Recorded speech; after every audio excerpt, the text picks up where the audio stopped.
Thank you to my supporters. Your support allows me to make content like this. We begin our descent into a world where shadows hold secrets and whispers can bring ruin. The Forbidden City is not just a place, it's a character, an entity that watches, waits, remembers, and sometimes punishes. No ordinary soul was permitted to walk those paths after sunset. Only the emperor's closest circle remained near the elite eunuchs, select concubines, a few scribes and bodyguards trained not just in etiquette, but in silence. And an emperor turned in his bed, wondering if the next knock on his door would bring pleasure or betrayal. With that last lingering note, we end tonight's descent into the Forbidden City. But remember, the story isn't over. It's merely paused until next time. What secrets did the palace unveil tonight? What whispers echoed in the darkness? And what dangers lay hidden in the shadows? Perhaps those questions have no answers, or perhaps they do, locked away in some ancient scroll or half-remembered dream. It's up to you to decide. The Forbidden City waits. Its secrets are vast, its stories are endless. And when the moon climbs high and the shadows grow long, it beckons us all to return, to explore further, to seek more, to dare to enter its timeless embrace. Will you answer its call? The choice is yours. Until next time, may your path be lit and your steps be sure. Remember, the night is alive with possibilities. And in the heart of the Forbidden City, anything can happen, anything at all. Thank you for joining me on this journey. If you enjoyed the experience, don't forget to leave a like. It helps the platform's algorithm recognize the value of such storytelling. Share this tale with a friend who appreciates a good story and the magic of the Chinese imperial era. Together we can keep these narratives alive. Until next time, stay curious, stay adventurous, and always remember the night holds its breath for those who dare to listen. The emperor, whoever he was, whether it was Yongle, Kangxi, Qianlong, or another, lived at the center of the web. Every corridor led to him. Every person existed for his comfort, pleasure, or command. But strangely, at night, even the emperor was not entirely safe. Many emperors feared the night. Some ordered all candles to be kept burning till dawn. Others slept with guards inside their bedchambers. One emperor reportedly built a secret rotating bedroom switching locations each night so that no assassin could predict where he'd sleep. You see, power in the Forbidden's palace was like perfume, beautiful but fleeting. Even emperors could feel it slipping. A single whisper, a misplaced glance, a servant with a knife hidden in a sleeve. It didn't take much to turn the most powerful man in China into a corpse in silk. And so the palace stayed lit, not because anyone needed to walk the halls at midnight, but because darkness meant uncertainty, and uncertainty meant danger. This isn't history, it's a living, breathing place cloaked in darkness and intrigue. A breeze drifted through the cedar trees of the imperial garden. The stones on the walking path still held the day's warmth. But the air was changing, getting cooler, softer. Every breath seemed to carry more secrets than the one before. In the courtyards, servants whispered in pairs before dispersing. Most were forbidden to speak aloud after a certain hour. Too many words could bring too much attention. And in the Forbidden City, attention could kill. In the northeast quarters, a group of concubines were escorted by a pair of eunuchs, walking slowly past a marble lion statue. Their robes rustled like leaves. One of them glanced at the moon and muttered something under her breath. Another smirked. Whatever they were saying, it was not meant for any historian's scrolls. These were palace words, spoken at night, meant to dissolve with the wind. Elsewhere, behind a jade screen carved with phoenixes, a kitchen servant stirred a pot of ginger, broth ordered by a court physician for an older concubine with restless dreams. In truth, many of the emperor's women suffered from bad sleep. Whether it was fear, poison, heartbreak, or rivalry that kept them awake, no one knew for sure. As the palace deepened into night, the silence thickened. No bells rang, no birds sang. Only the distant sound of slippers against polished stone, or the occasional creak of ancient beams groaning with time. The Forbidden City was not a normal palace. It was a city of symbols. Every dragon carved into its walls had meaning. Every courtyard had a story. Even the number of roof tiles on certain buildings was calculated for cosmic harmony. But none of those symbols protected anyone after sunset. At night, it wasn't the gods who ruled here. It was fear, fear, and desire, desire to rise, desire to survive, desire to be chosen, and above all, desire to be remembered. Because once you entered the Forbidden City, there were only two ways out. You either died, or you became a ghost. Tonight it will reveal itself only to those who dare to enter its shadowed embrace. Who are these nocturnal wanderers? What are they seeking in the heart of this enigmatic palace? Why do they risk the peril that lingers around every corner? How do they navigate the labyrinth of silent halls and moonlit courtyards? And what are the secrets they are trying to uncover or the dangers they are trying to escape? Let's find out together. Now back to the show. The year is 1799. The place, Beijing.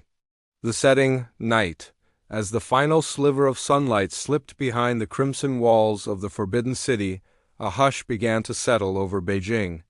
The day's noislow calls of merchants, the distant beat of gongs, the clip-clop of officials' boots faded, swallowed by the thick, ancient walls that enclosed the emperor's secret world. Within the Forbidden's palace, dusk was not just the end of the day, it was the beginning of something else entirely. Something quieter, stranger, sometimes dangerous. One by one, the great bronze gates were pulled shut with a groan of ancient hinges. Locks clanked into place, heavy iron bolts slid into carved recesses, and with that single sound, the outside world was barred from entering. No one, not even nobles or generals, dared to cross those gates after dark, not without an invitation, or a death wish. Inside, the palace transformed. By day, the Forbidden's palace was a place of immense order. Scribes shuffled between halls, soldiers stood like stone near ceremonial gates, and concubines whispered behind lattice screens. It was majestic, predictable, controlled, but at night? The architecture stayed the same, but the rules changed. The marble courtyards, so warm under the sun, turned cold and echoing. The pavilions, once filled with polite conversation and incense smoke, now held secrets whispered in low tones. The lanterns flickered, shadows crept. Even the silk-robed figures that wandered the corridors seemed different, slower, more cautious. The eunuchs moved first, always the eunuchs. Silent, robed, expressionless. They were the nervous system of the palace after dark. Dozens of them melted out of side passages like pale ghosts, carrying oil lamps in cupped hands, lighting the corridors one by one. The smell of sesame oil filled the air as amber light spilled across dragon carvings, bronze urns, and red-lacquered doors. They lit the lamps not just to illuminate, but to protect. Because everyone in the Forbidden City knew that the darkness had teeth. Some said the palace was haunted. Others knew it wasn't ghosts they had to fear, but people. There were stories, oh yes. Stories about servants who heard too much and vanished overnight. About poisoned tea served in the moonlight. About imperial lovers found with their throats cut beneath silken sheets. The Forbidden City didn't sleep at night. It watched, it waited, and it remembered. Far across the palace grounds, beyond the Hall of Supreme Harmony, the emperor's personal chambers loomed like a crown in the darkness. As the moon climbed over the golden rooftops, its silver light spilled across lotus ponds and koi-filled basins. The night deepened. And somewhere, a wooden door closed with a soft click. A concubine's heart skipped a beat. A eunuch leaned closer to a keyhole. You're watching this channel. When day turned to night in Beijing's Forbidden City, the crowds of courtiers and servants cleared from the great halls. The alchemists went to work, brewing tonic wines and strange concoctions, and an unsettling hush fell across the vast complex. But first, let's start with the beginning of the night, right after sunset. We know what you're thinking. Doesn't the sun set every single night? At that point, the emperor finally left the public spaces, emerging from the gate of supreme harmony into the more intimate area known as the inner court. Now he was alone. Well, not exactly. And like any human, he had habits. For example, he loved smoking opium. Well, he had a group of loyal eunuchs who followed him around and observed him constantly. They weren't just there to serve him tea and fetch his pipe. Each name represented one of the hundreds, sometimes thousands of women who lived within the harem walls. But it gives us a fascinating glimpse into the private lives of some of the most powerful men in Chinese history. What do you think? Would you have liked to be the Emperor of China? Let us know in the comments below. And thanks for watching, but not every name had equal weight. Some concubines were favored, others were forgotten. A few were feared. The names were written on small ivory plaques, sometimes accompanied by painted portraits or short notes about health and mood. The emperor would scan them, fingers lingering, eyes narrowing. Sometimes he chose one, sometimes two. Occasionally, none at all. But when he did choose, the ritual was precise.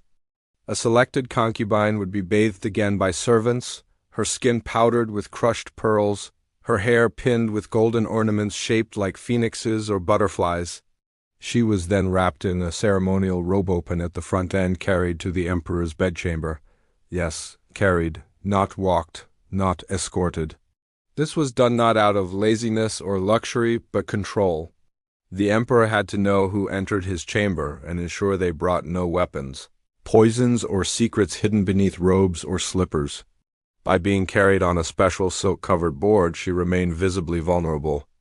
Once inside, the concubine was laid upon the imperial bed-wide platform covered in silk brocade and surrounded by sheer curtains embroidered with golden threads. The air was thick with sandalwood smoke. Somewhere nearby, a eunuch waited just beyond the curtain, ready to respond if summoned. But the intimacy itself? That remained a mystery even to those closest to the emperor. Some emperors were gentle, almost poetic in their nights. Others were not. The records hint at violence, at obsession, at strange desires acted out behind closed doors. But nothing was ever written directly. The secrets of the dragon bed were not meant for scrolls. In fact, every morning the eunuchs were required to record which concubine had shared the emperor's bed purely for administrative and political purposes. After all, if a child was conceived, it had to be tracked. In the Forbidden City, even pleasure was bureaucratic. Oh no, they were also there to learn the art of smoking from the master. Yep, that's right. These guys were trained to become opium experts and advise the emperor on all things narcotics. They had to learn how to grow the stuff, process it, smoke it, and most importantly, hide it from prying eyes. Since opium was illegal and frowned upon by society, these eunuchs were the perfect people for the job. After all, they already had experience in sneaking around and hiding things from the emperor's mom. Opium smoking was a popular pastime among the Chinese elite. The emperor's evening routine began just after sunset and was, by design, layered with rituals meant to reinforce power, health, and longevity. His first stop? The cleansing chamber? Maybe this whole thing doesn't sound so bad yet. It was a quiet marble room warmed with fragrant coals and perfumed with crushed lotus petals and dried tangerine peels. Here, the emperor bathed in water mixed with medicinal herbs ginkgo, angelica root, safflower. Not for vanity, not exactly, but because the body of the emperor was sacred. It had to be preserved, balanced, controlled. A team of eunuchs stood silently nearby, ready with embroidered towels and soft brushes made from yak hair. They were trained never to meet his gaze. Some emperors, like the famously paranoid Yongzheng, even wore a silk veil over their faces during bathing just in case someone tried to read too much. After the bath, his body was massaged with special oils, not too warm, not too cold. Every pressure point mapped and pressed with medical precision to encourage energy flow, the vital key through his meridians. Then came the robes, silk always. But the color mattered. Yellow was the imperial standard, symbolizing the center of the universe. But on certain nights, based on astrological advice, the emperor might wear black, red, or even white. Each robe was embroidered with celestial dragons, their eyes sewn with tiny pearls. Some were lined with fur from snow foxes. Others were so delicate they weighed less than paper. Once dressed, he was led to his personal prayer alcove, where he burned incense in honor of his ancestors or, depending on the emperor, simply stared into the flame in silence. For some, this moment was deeply spiritual. For others, it was just another performance. And then the real decisions began. They started doing it around the year 1500 and were hooked within a century. And it wasn't just a fun way to get high. It was also seen as a way to relax and socialize. During the Qing dynasty, when the Manchu rulers were in power, opium dens were pretty much everywhere, from palaces to yamen and homes. And guess who was a big fan of opium? Lots of emperors, including Kangxi, Qianlong, and Daoguang. Opium was a way for them to blow off some steam after a long day of, running an empire. Kangxi loved to smoke in the Hall of Mental Cultivation, the same place he made the infamous Qianlong emperor angry.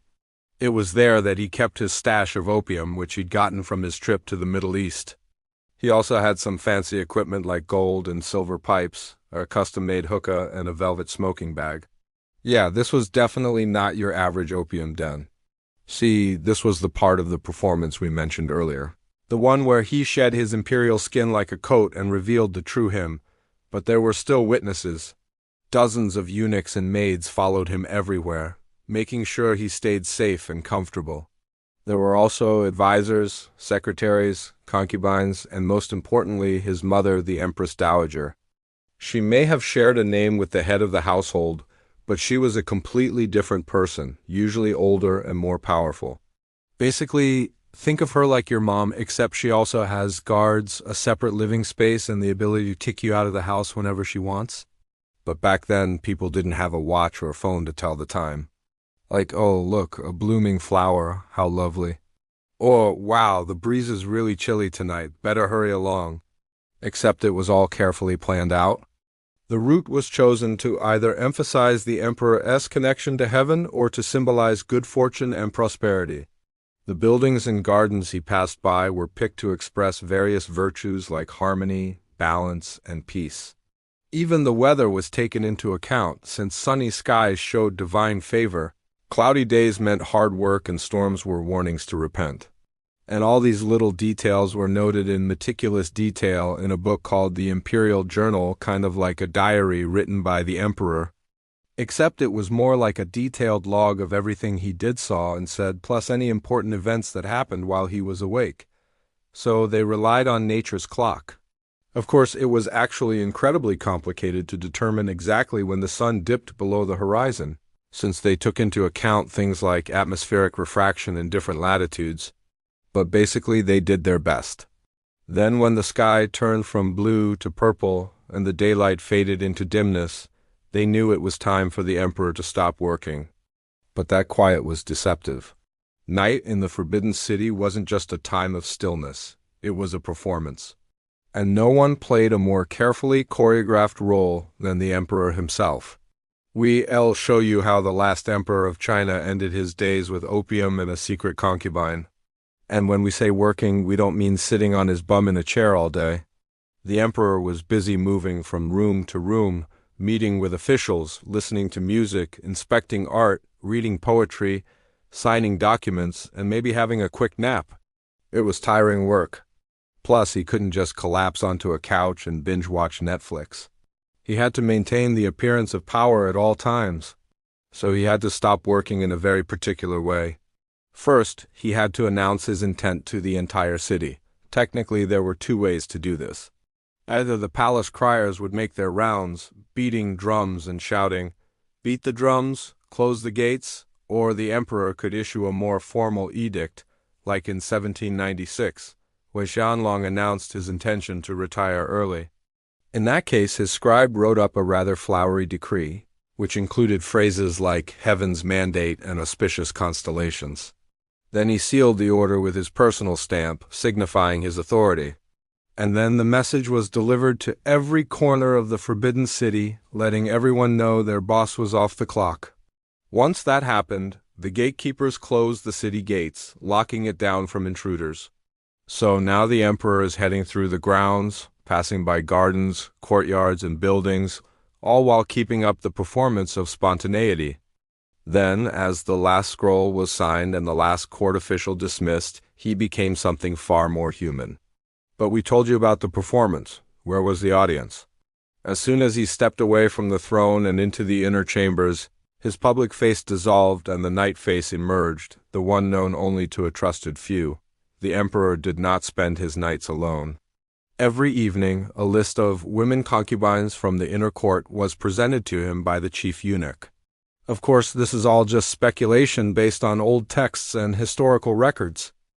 I've always been fascinated by the lives of women in ancient Chinese history.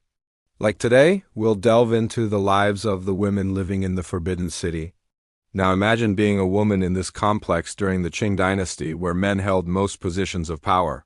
Your life revolves around rituals, etiquette, and a constant struggle for attention and status. Each concubine is not only fighting for the emperor's attention, but also trying to avoid being overshadowed by the others. Alliances are formed and broken like political treaties, and there are always those who resort to cunning tactics to stay ahead. For instance, you might try to convince another concubine that the emperor is interested in her, leading her to dress provocatively and inadvertently drawing his attention elsewhere. The concubines recite verses, play instruments, and share their talents. The attendants, maids, and servants play equally crucial roles. Their work is essential to the smooth functioning of the court. Here's to all the women in the Forbidden City, the ones who rose to power and the ones who served in silence. Your stories, though often hidden, are vital threads in the rich tapestry of history. From serving tea to preparing meals, their tasks are numerous and demanding. Despite the hard work, these women find their own ways to cope with the pressures of palace life. They form bonds with each other, sharing stories and finding strength in their shared experiences. Like the concubines, they find moments of joy in the small things, a shared joke, a kind word, or a stolen glance.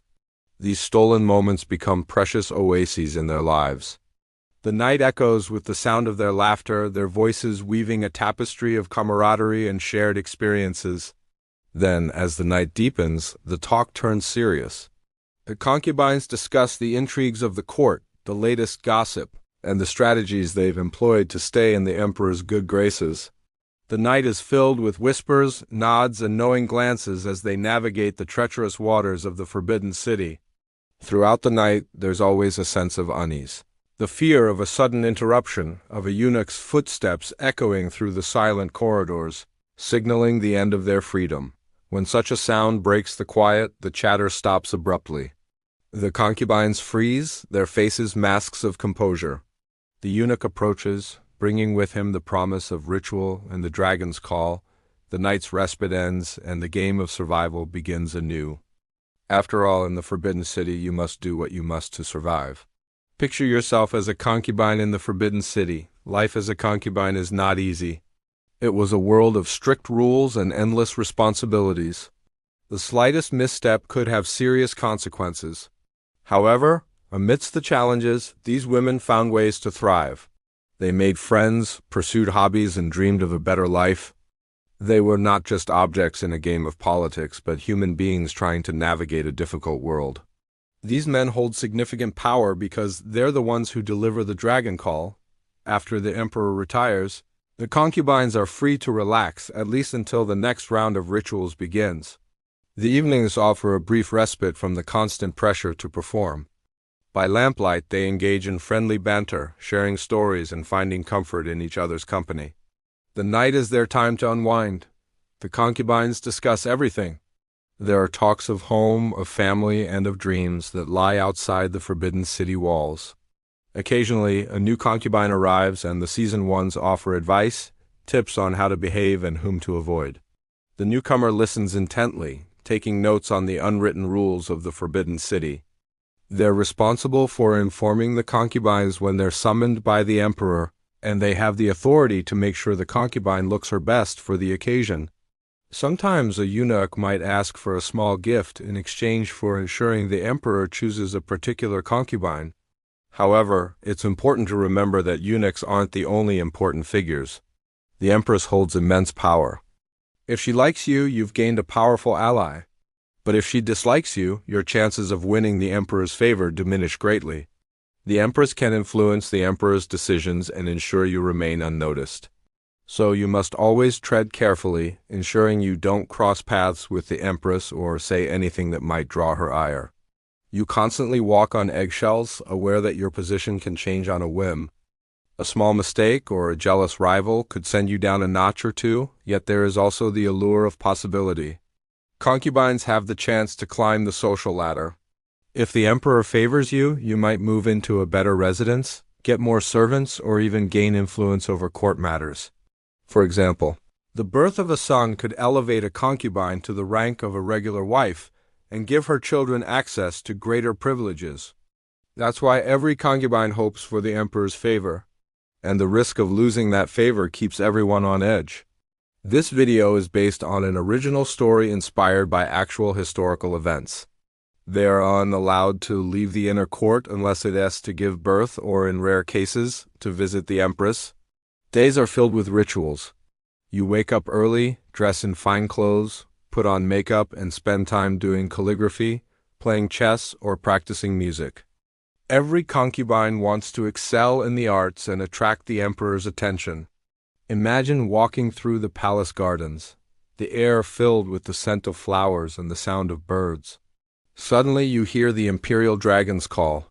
All activity stops and every concubine freezes. She hopes it's her name that's been called. The dragon's call could change everything. But what happens if the emperor doesn't call you?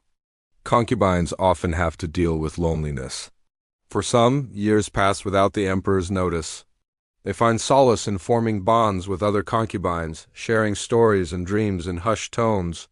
There's a sense of community among them, a silent understanding of their shared situation. Some names have been changed to protect the privacy of the people they are based on. Before we begin, please take a moment to subscribe to our channel and press the bell button. Let's embark on this journey together. The Forbidden City is synonymous with power, intrigue, and opulence. Let's talk about the day-to-day life of the concubines. In such an environment, competition and rivalry are intense. Another aspect of a concubine's life is managing the expectations of the eunuchs. Life in the Forbidden City takes on a different tone as night falls. As the hours pass, the conversation turns to poetry, music, and the arts. And let's not forget the ordinary women in the Forbidden City. It's important to remember that despite the grandeur of the Forbidden City, life for women was challenging. So whether you're a mighty empress or a humble servant, life in the Forbidden City is a journey of resilience, strategy, and endurance. Welcome to the Forbidden City. It's me, and here, in the opulent heart of Imperial China, intrigue played out like a game of shadows.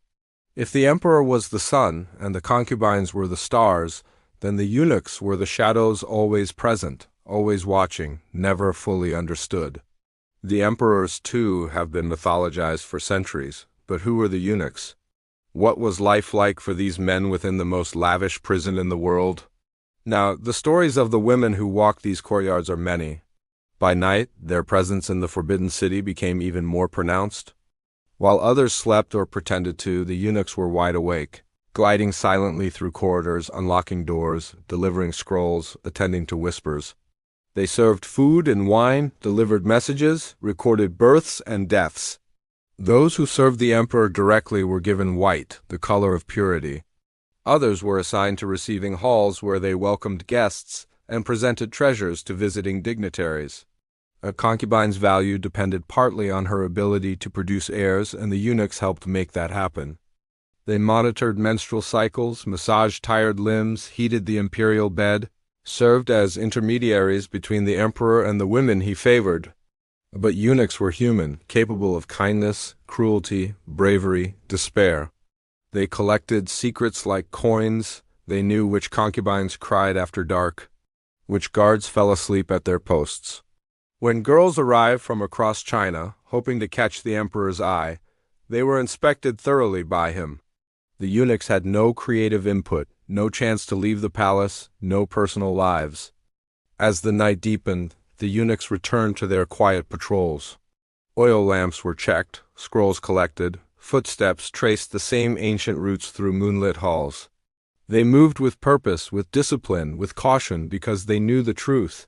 While the emperor ruled by day and the concubines dreamed of power, it was the eunuchs who survived the night. They were trapped within a gilded cage, always working, always watchful. And yet, amazingly, some thrived in this environment. They found satisfaction in serving the emperor, in climbing the ranks, in controlling the flow of information, in wielding the subtle power that came with knowing what everyone else didn't. Their voices, figures, manners, everything was assessed. The chief eunuch essentially chose the future consorts of the emperor. And once inside the palace, the chief eunuch maintained absolute order. He held the keys to every important room and set the schedule for every important event. His influence extended beyond the palace walls. He received envoys, ambassadors, even foreign royalty. He checked their credentials, their gifts, their messages. Basically, nothing important happened without him. Which ministers sent bribes hidden in baskets of fruit. Some eunuchs became kingmakers. The most powerful among them, the chief eunuch, was sometimes more feared than higher-ranking ministers. He could control who saw the emperor. He could delay or misplace a message. He could lie and no one would know the difference. And in a place where emotions were locked behind etiquette, eunuchs formed strange attachments, finding solace in the most unlikely of places. Some eunuchs developed close relationships with the concubines, becoming trusted confidants, sharing secrets that would make or break reputations. Others, well, they used their position to blackmail, to extort, to manipulate. A single accusation from a eunuch could ruin a concubine's life. A single favor granted could elevate her to the top of the rankings. Some were advisors, shaping the emperor's view on important matters, feeding him information, spinning narratives that influenced his decisions. They were disposable pawns in a game of emperors and concubines. But that didn't mean they didn't try to carve out a life for themselves. To build connections, loyalties, maybe even find love. Love, though forbidden, was tempting. Just imagine, centuries ago, in a world where emotions were locked behind etiquette and decorum, any warmth, no matter how dangerous, could become tempting. And though it was forbidden and technically impossible, some eunuchs were rumored to have secret affairs with maids, with concubines, even with each other. They were the emperor's eyes and ears in a palace full of deception. How did they manage this? Well, mostly through their relationships with the concubines. Unlike the emperor's wives, the concubines had regular contact with the eunuchs. They asked them to deliver messages, pick up forgotten items, hide valuables from jealous rivals. Over time, the eunuchs accumulated a lot of knowledge this way. They learned which concubine was slandering another to the emperor, which maid had stolen a necklace, which guard had accepted a bribe. Those who tended to the imperial garden wore green. Yellow was reserved for those who assisted the empress and her attendants. Blue indicated a eunuch was assigned to a particular palace, while red meant the bearer was part of the armed forces responsible for guarding the city. Now, climbing the ranks was extremely difficult, almost impossible, really. To get ahead, a eunuch needed to catch the emperor's eye, which was uneasy since the last thing the emperor wanted was to acknowledge the existence of his eunuchs. To him, they were an inconvenience, a necessary evil, but he hated to be reminded of them. So, for a eunuch to climb the ranks, he had to be discreet, attentive, and absolutely fearless. It was said that if you wanted to curry favor with the emperor, you sent a eunuch to do your dirty work. And the bolder the task, the higher the reward.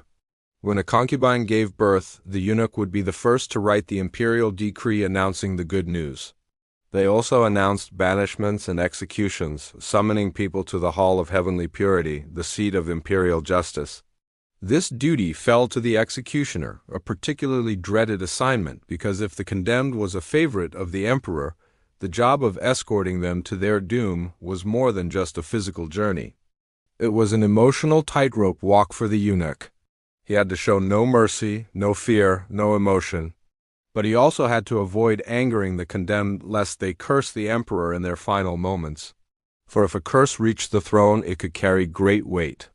They moved like mist and scene when you didn't need them, and right behind you when you did. They were everywhere, really. Every hour eunuchs strolled through gardens, admiring plum blossoms or carefully raking gravel into patterns. You never heard a eunuch approaching. You only noticed them after they were already standing there, with their head bowed slightly, hands folded, eyes unreadable. From the outside, they were considered broken men. Stripped of their manhood, they could never marry, never father children, never leave a legacy. And yet, somehow, inside the palace, they flourished. In summer evenings, they fanned the air around cicadas, and in winter nights, they swept snow from courtyards and paths. One emperor even had a eunuch polo team. Now, it's hard to imagine these men playing such a vigorous game, but apparently they were quite good. Over time, they adapted. They found ways to channel their frustrations, their anger, their fears. They learned to read faces, interpret glances, listen for meaning in whispers.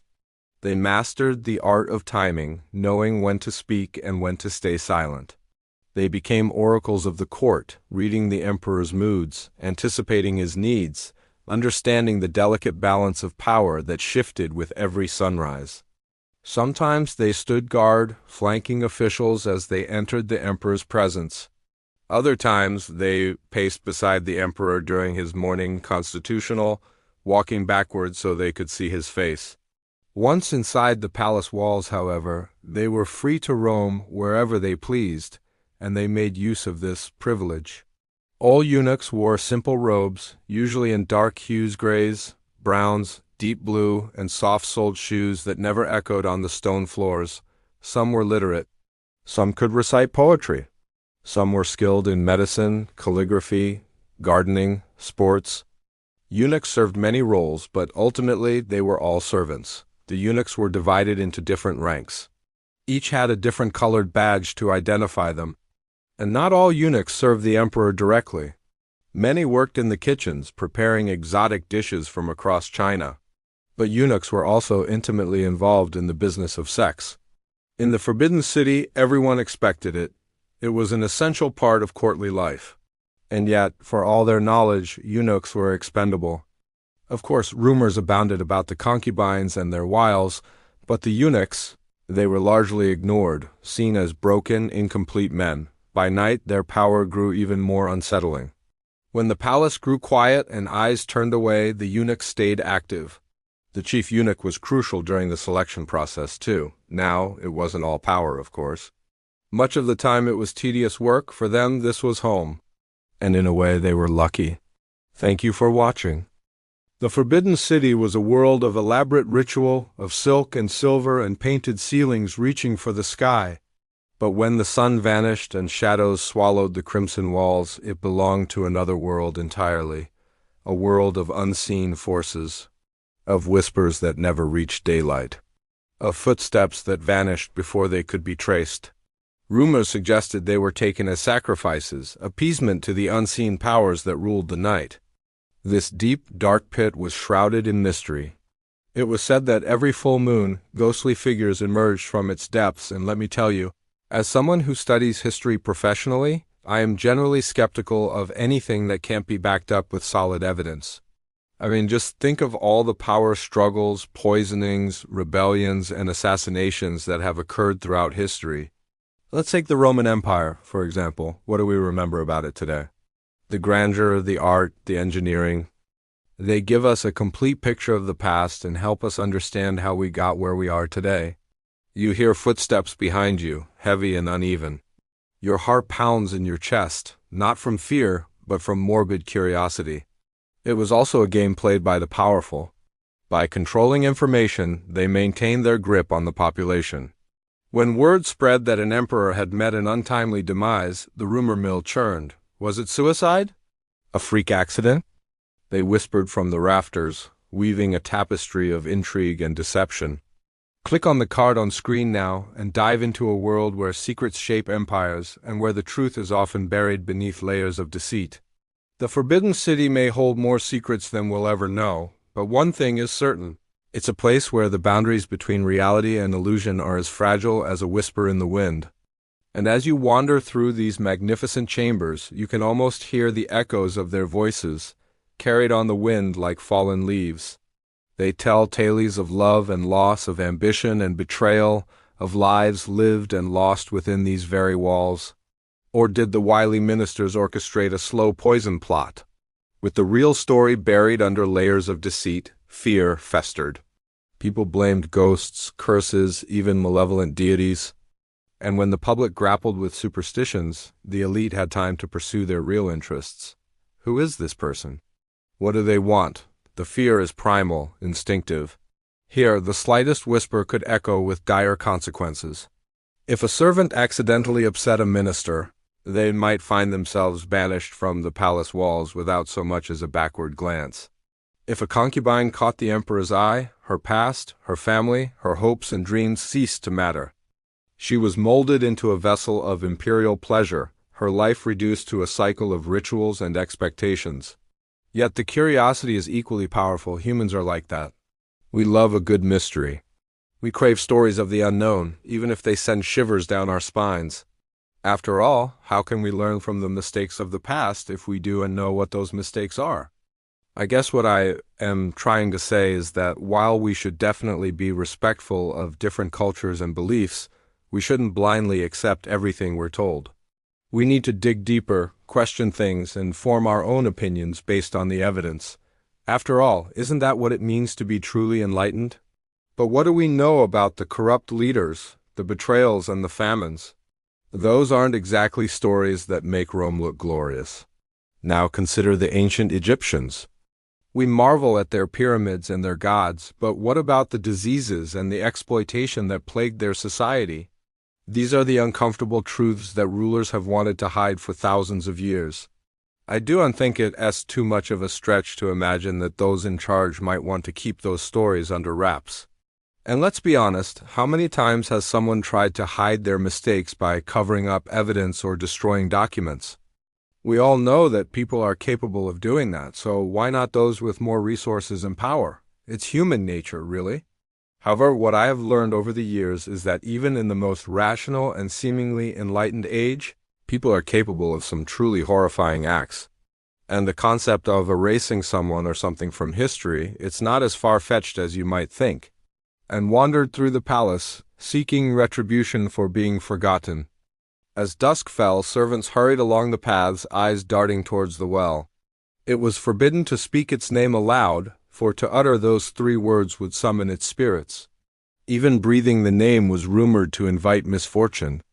And soon enough, the missing people and animals became the stuff of legends, whispers that snaked through the corridors like phantom limbs.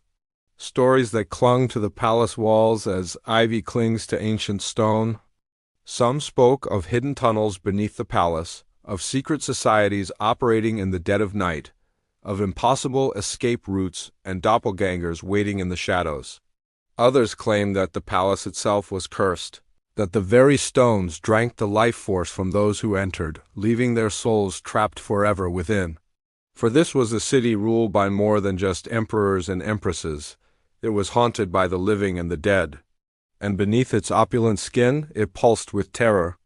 People disappeared inside those courtyards, vanishing without a trace. Servants who overheard something they shouldn't. Concubines who loved the wrong prince. Eunuchs who betrayed the wrong faction. Ministers who plotted at the wrong time. Hundreds upon hundreds of them, no 2 stories the same, yet all erased. In the blink of an eye, their quarters were sealed off, their names taken from the palace rolls, and their rooms given to new arrivals. Guards stood watch outside abandoned doors, shooing away eunuchs and maids who wanted only to tidy up. If the missing person was a favorite of the emperor, their belongings were carefully packed and sent to a new residence. If they were merely a servant, their things were gathered up by others and sold at auction. No record of the sale was kept and no money exchanged hands. It was as if the very idea of their existence was to be purged from the premises. Theirs was a vanishing without a trace, an erasure that sometimes went further. Their portraits were defaced or burned, their memory surgically excised from the fabric of the empire. But it wasn't only people who vanished. Sometimes dogs would disappear, too, snatched from their leashes right in the middle of the courtyard. One of the most chilling tales was reserved for the well of forgotten names near the Hall of Mental Cultivation. Now you might assume that any sensible historian would dismiss such stories as superstitious nonsense. There was a lot of motivation to keep certain things hidden, especially things that would reflect badly on the ruling dynasty. And now let's get back to our story. You see, a powerful ruler wants to be remembered as strong, respected, and maybe even divine. And here's the thing, whether we like it or not, these stories are still important. Imagine walking home alone late at night, streetlights casting long shadows on the sidewalk. In the Forbidden City, secrecy wasn't just a tool for hiding embarrassing truths. As you step into the vast halls of the Forbidden City, try to imagine the stifling, airless silence, broken only by the rustle of silk robes. Secrets hung in the air, clinging to the ornate chandeliers and gilded mirrors. If these stories of the Forbidden City have sparked your interest in similar historical mysteries, then I invite you to explore more tales of intrigue and deception. In the dead of night, when the moon hung like a silver coin in the velvet sky and shadows danced in the flickering lamplight, whispers echoed through the forbidden city. Secrets, desires, and deceptions slithered through the palace corridors like serpents, seeking their unsuspecting prey. This is a tale of love, loss, and longing set against the backdrop of ancient China's imperial court. The year is 1860 and the setting, the Forbidden City, the sprawling imperial palace complex that has been home to generations of Chinese emperors. He is a cunning manipulator, adept at reading people and situations, and he uses his knowledge to secure his own interests. Gao Zhan's loyalty is a commodity he trades carefully, shifting alliances as needed to ensure his survival in this cutthroat environment. Within its towering walls lies a labyrinth of courtyards, gardens, and chambers where the rules are absolute and the stakes are high. Orchestrates a series of events that threaten to destabilize the entire empire. His paranoia and erratic behavior create an atmosphere of fear and uncertainty, leaving the court in turmoil. As Xianfeng's grip on reality weakens, Gao and Shunzi find themselves locked in a desperate struggle for control, with the fate of the empire hanging in the balance. As the scales of justice are balanced, sacrifices are made, and the consequences of each character's actions come full circle. The ending serves as a cautionary tale, reminding us of the corrupting nature of power and the destructive force of unchecked ambition. His cunning and ruthlessness know no bounds as he manipulates the emperor and other court officials to suit his own designs. With each move, he tightens his grip on the palace, becoming a formidable adversary to those who oppose him. Just before the sun rose, before the first bird dared to sing or the dew began to collect on the polished stones of the courtyards, there was a moment so quiet, so breathless, that it felt like the Forbidden Palace itself was holding its breath. The night had done its work, whatever whispers had passed between veiled curtains, whatever footsteps had padded silently past guarded doors, whatever names had been spoken or silenced, they belonged to the darkness now.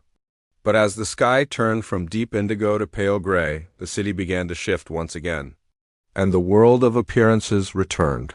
From every corner of the palace, eunuchs emerged like clockwork, shaking off the stillness of the night with practiced movements. Robes were straightened, lamps were extinguished. Scrolls were gathered, water was fetched. There was no room for hesitation in the morning.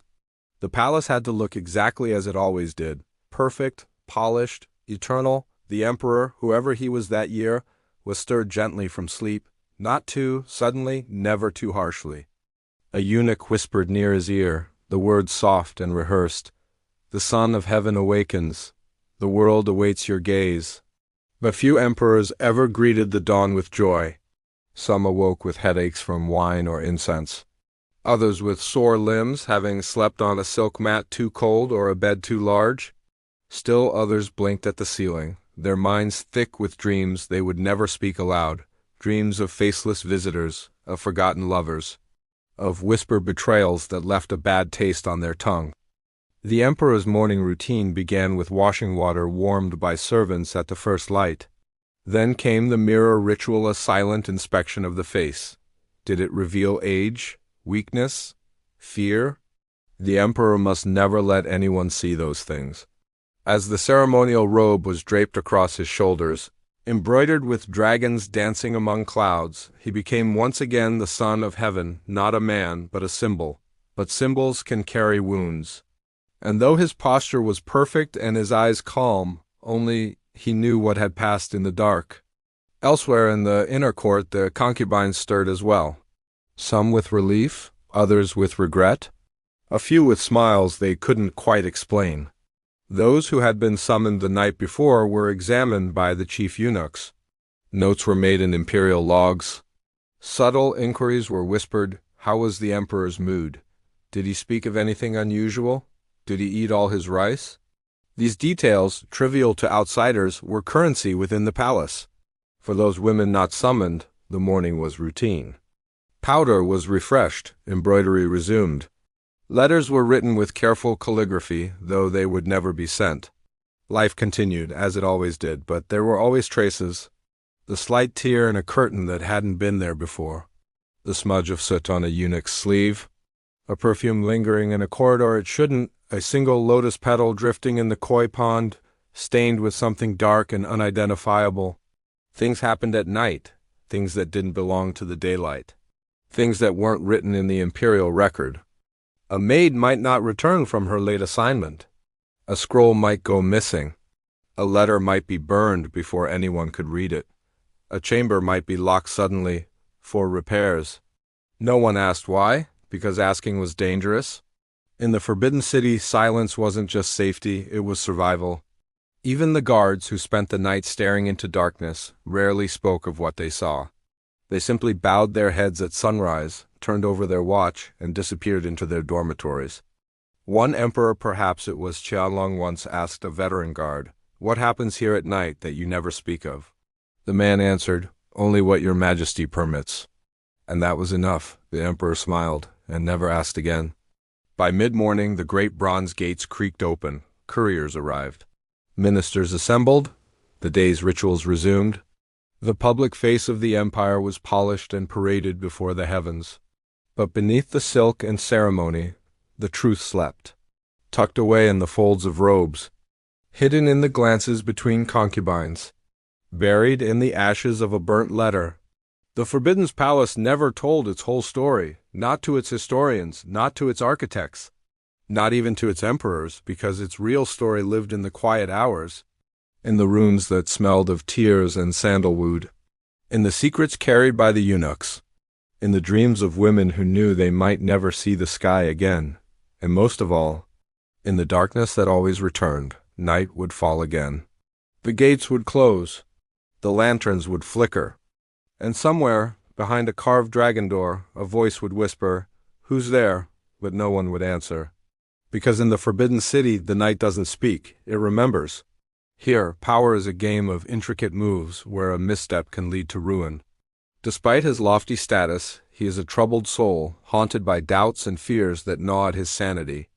Amidst the vibrant celebration, secrets come to light and loyalties are tested. Conspirators are exposed, alliances are broken, and the true colors of ambition, greed, and betrayal are revealed. Conspiracies simmer beneath the surface, threatening to erupt into chaos. Shunzi's path crosses with that of Concubine Yi, a mysterious woman who becomes the emperor's favorite. Shunzi finds himself torn between his duty to his people and his forbidden love for Yi, risking everything to protect her from the machinations of the vengeful Gao.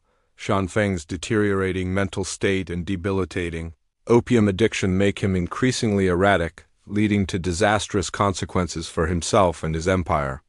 Our story revolves around three characters whose destinies become intertwined in a deadly game of courtly intrigue. First, we meet Chengxi, an enigmatic young woman who enters the palace as a lowly servant. Beneath her unassuming exterior lies a sharp intellect and an indomitable spirit. Chengxi navigates the treacherous waters of the imperial court with grace, always aware of the dangers that lurk around every corner. Her journey from obscurity to prominence is nothing short of remarkable, marked by both triumph and tragedy. Then there's Gao Zan, a powerful eunuch who wields considerable influence over the emperor. Finally, we have Emperor Shanfeng, the ruler of the Qing dynasty, a man tormented by his demons. As the story unfolds, these characters find themselves caught in a web of deceit and danger. Meanwhile, Gao Zan, driven by his insatiable thirst for power, the emperor's mental state continues to deteriorate as his opium addiction spirals out of control. The drama reaches its climax during the Lantern Festival, one of China's most joyous occasions. The story's resolution is both tragic and inevitable.